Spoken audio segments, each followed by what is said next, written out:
કેશોદના અખોદર ઘેડ પંથકમાં તંત્રના ઓરમાયા વર્તનથી ગામ બન્યું સંપર્ક વિહોણું। સત્તાધારી પક્ષની વિકાસ યાત્રા અખોદર ગામે વહેલાસર પહોંચી શકે કે કેમ? કેશોદના ઘેડ પંથકમાં આવેલા 27 ગામની ચોમાસામાં કફોડી સ્થિતિ સર્જાઈ છે, જેને કારણે ઉપરવાસમાં ભારે વરસાદને પગલે ડેમમાં પાણીની આવક વધતા પાણી છોડવામાં આવે એટલે નદી કિનારે આવેલા ખેતરોમાં અને ગામમાં પાણી ફરી વળે છે। સામાન્ય જનજીવન અસ્તવ્યસ્ત થઈ જાય છે। કેશોદના ઘેડ વિસ્તારમાં પસાર થતી ઓઝત નદી, સાબડી નદી ઉપરાંત ટીલોડી નદી, ઉતાવળિયા નદીમાં ઘોડાપુર આવ્યું હોય અને દરિયામાં ભરતી આવે એટલે નદીનું પાણી ભળવા ન દેતા આસપાસના વિસ્તારોમાં ફેલાઈ જતા જળબંબાકારની સ્થિતિ સર્જાય છે। કેશોદના અખોદર ગામની સ્થિતિ ચોમાસામાં કફોડી બની જાય છે, જેમાં અખોદરથી પંચાળા, અખોદરથી પાડોદર અને અખોદરથી બાલાગામ ત્રણેય મુખ્ય રસ્તાઓમાં પાણી ભરાઈ જતા આવવા જવાનો રસ્તો બંધ થઈ જતા સંપર્ક વિહોણું બની જાય છે। સરકાર દ્વારા 3 કરોડ રૂપિયા જેવી માતબર રકમ રસ્તા બનાવવા ફાળવી હતી, ત્યારે કોન્ટ્રાક્ટર અને એન્જિનિયરની મિલીભગતથી જરૂરિયાત મુજબ કોઝવે પુલ અને મોટી ક્ષમતાવાળા ભૂંગળા ન નાખી ભ્રષ્ટાચાર અને ગેરરીતિઓ આચરવામાં આવી હોવાનો ગામવાસીઓ આક્ષેપ કરી રહ્યા છે। 20 વર્ષ પહેલા મોટી નદીઓના કિનારે ખુલ્લી જમીન ખરાબાની પડતર જમીન હતી, જેમાં નદીના ઉદ્ગમ સ્થાનથી દરિયા કિનારા સુધી દબાણો કરી વાવેતર કરવામાં આવતા નદીના વહેણ સાંકડા થઈ ગયા છે, ત્યારે પાણી સહેલાઈથી નીકળી શકતું નથી અને અખોદર ગામના બાળકોને શાળાએ આવવા જવામાં ઉપરાંત પશુપાલકોને દૂધ ભરવા જવામાં પારાવાર હાલાકી વેઠવી પડે છે। 3 વર્ષ પહેલા ચોમાસામાં અખોદર ગામના પ્રૌઢને સમયસર સારવાર ન મળતા અવસાન થયું હતું અને સત્તાધારી પક્ષ તેમજ વિરોધ પક્ષના પદાધિકારીઓ અને આગેવાનોએ ગુલબાંગો ફેંકી હતી, જે પોકર પુરવાર થઈ છે। અખોદર ગામમાં આગેવાનો દ્વારા ગામતળમાં અને સીમતળમાં થયેલા દબાણો અને ખેતરોમાં પાળા દૂર કરવા સ્થાનિક મામલતદાર કચેરીમાં રૂબરૂ રજૂઆત કરી હતી, પરંતુ આજ દિન સુધી નક્કર કાર્યવાહી હાથ ધરવામાં ન આવતા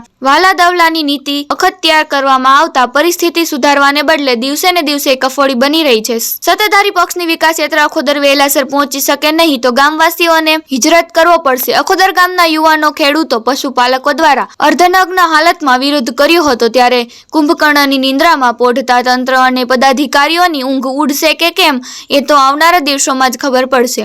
ગામ અખોદર, મારું નામ છે પીઠિયા જગદીશ અર્જન। અમારે અખોદર થી બાલાગામ રસ્તો છે, 1 વર્ષથી થયો છે।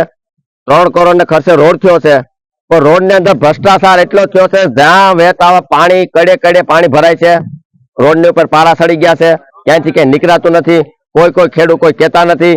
આ 10 દિવસથી જે પાણી નીતરી ગયા છે, અમારે ગામમાં જવાતું નથી, બાળકોને ભણવા, ગામમાં દૂધ દેવા ગાડી લઈને કે હાલીને ક્યાંય નીકળાતું નથી। કડહામાં પાણી છે, રસ્તાની અંદર તમે જોઈ લો, કડહામાં પાણી થાય ગાડી નીકળતી 10 દિવસ થયા છે। 3 કરોડ ને ખર્ચે સરકારી રોડ બનાવ્યો, પણ બધું પાણીમાં આવી ગયું સરકારનું। સરકારી કોઈ પણ અહીંયા તંત્ર નથી। અમારી 1 વર્ષ છે, મામલેદાર ને અંદર અરજી પણ છે આની, મારા એટલો રસ્તો અમારો ખુલ્લો કરો, મામલેદાર આવે જોઈને વયા જાય, અહીંયા કોઈ ધ્યાન દીધું નથી। આજે શું વિરોધ પ્રદર્શન? આજ અમે શર્ટ કાઢીને વિરોધ કર્યો કે અમે લુગડા કાઢીને હવે તો ગામમાં જઈને એવી અમારી પરિસ્થિતિ થાય છે, લુગડા પહેરીને જવાય એવી અમારી પરિસ્થિતિ નથી રહી। આશીષ પીઠિયા, ગામ અખોદર। અખોદર ને અંદર છેલ્લા 15 વર્ષથી આને આ પરિસ્થિતિ છે। જ્યારે પૂર આવે ત્યારે પૂરનું પાણી ઓસરી જાય છતાં પણ 15 દિવસ સુધી રસ્તાઓ બ્લોક હોય છે।